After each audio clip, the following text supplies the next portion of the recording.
This video is a parody, created solely for comedy purposes. I do not own Beyblade Metal Fusion or any YouTube channels similar to my own. Welcome to Beyblade Sins, the channel where I poke fun at a show meant for children. It's about as cringe as it sounds, but that's never stopped me before. So without further ado, I present... Beyblade, Beyblade, let it rip! Go, Sagittario, be the Beyblade! Kenta tells Sagittario to be the Beyblade, as though Sagittario could possibly be anything else. Does it get any better than this? I don't think so! Really? It doesn't get any better than this? Clearly Blader DJ hasn't watched the rest of the series. Take that! Kenta yells, Take that! but the lip movements don't match. As much as I love this series, the dubbing is atrocious. 10 sins right now for the entire saga, and we'll call it a day. Bad guys are obviously bad guys cliché.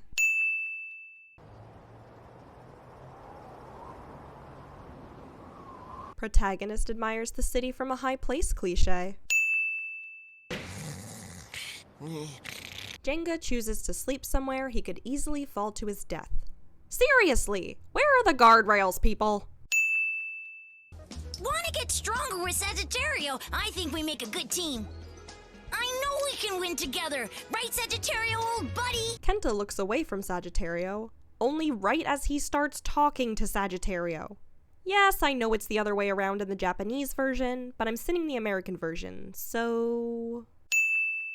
All hail King Kenta! Long live the king! Excuse me? Mufasa didn't die for this I'd like to thank my Beyblade and my agent. I wonder if I should thank my mom. Kenta thanks his Beyblade and his non-existent agent before even contemplating thanking his mother. You guys are face hunters, aren't you? The face hunters don't actually hunt faces.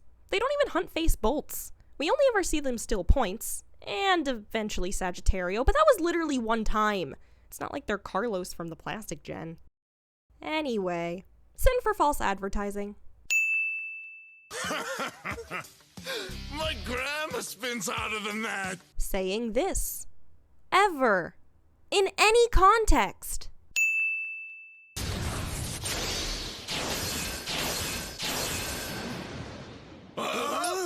Protagonist arrives just in the nick of time cliché.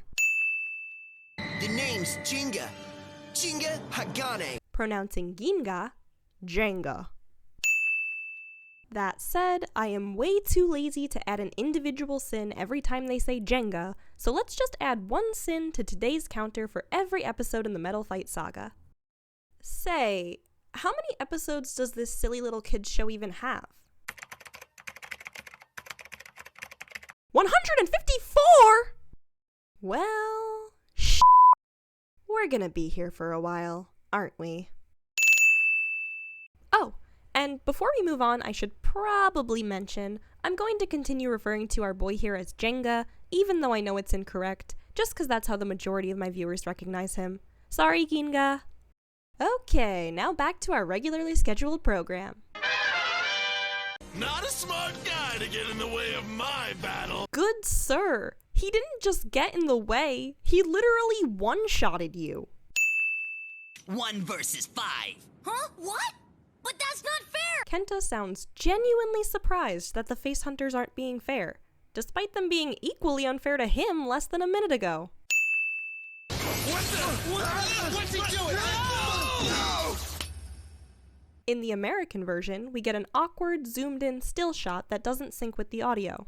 In the Japanese version, however, Benkei's Bay flies backwards and hits him in the balls. Depriving us of that same juvenile humor in the American version is a cardinal sin. Not to mention, cutting this out removes any and all context for Benkei's weird waddle away later. I remember this.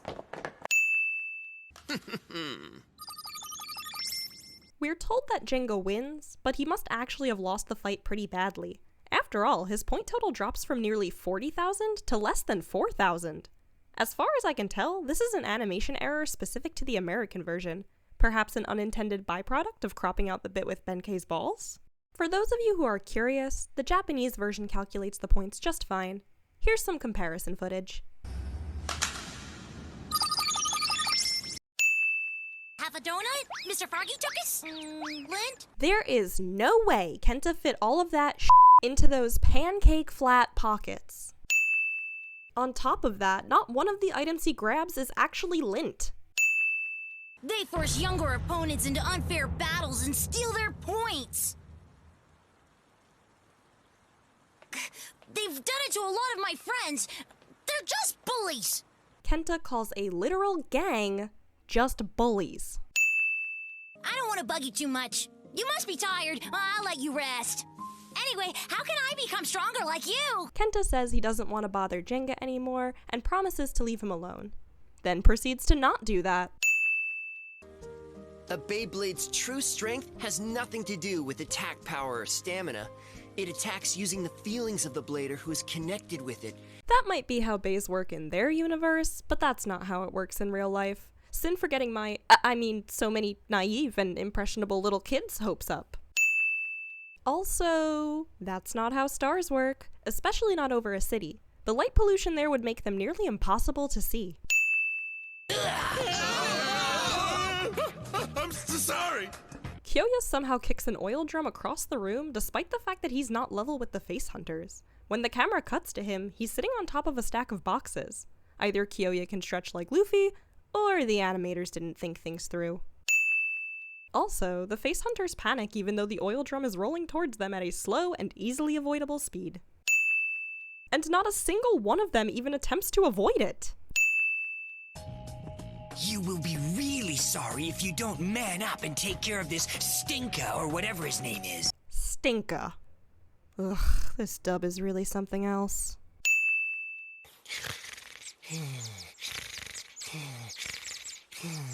No untamed bird would ever land on a human like that.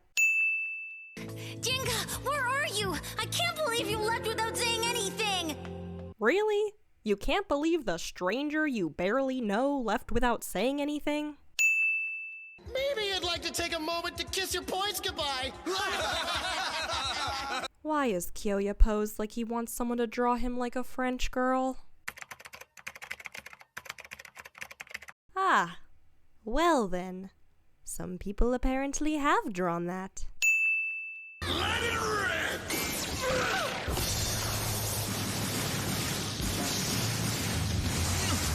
Attempted murder. Remember, bays are lethal weapons in this universe. Actually, now that I think about it, they may as well have been lethal weapons IRL too. They even got banned from my school growing up because kids kept launching them at each other. +1 sin for childhood trauma. They're everywhere! There are just too many Beyblades! It's impossible to tell where a ricocheting bay might come in from! Despite being unable to tell where ricocheting bays might come in from, not a single bay hits Jenga, Kenta, or Kyoya during this fight. This isn't a sin. I just like to think that the guy on the right wears a cap with a K because he's that much of a Kyoya simp. I can relate. Roll!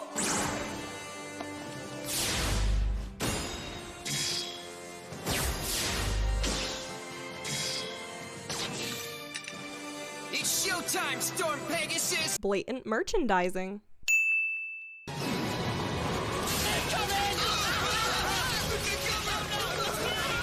Benkei and the Face Hunters survive this. Who are you? I am Kyoya Tatagami. Kyoya Tatagami isn't old enough to be hot yet.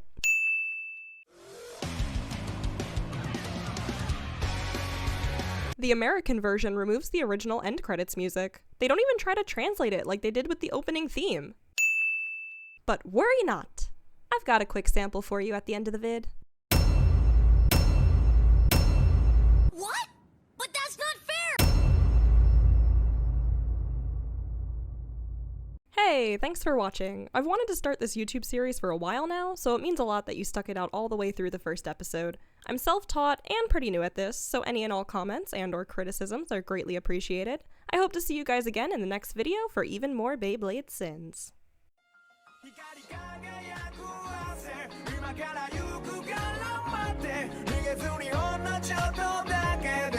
Okay, well, like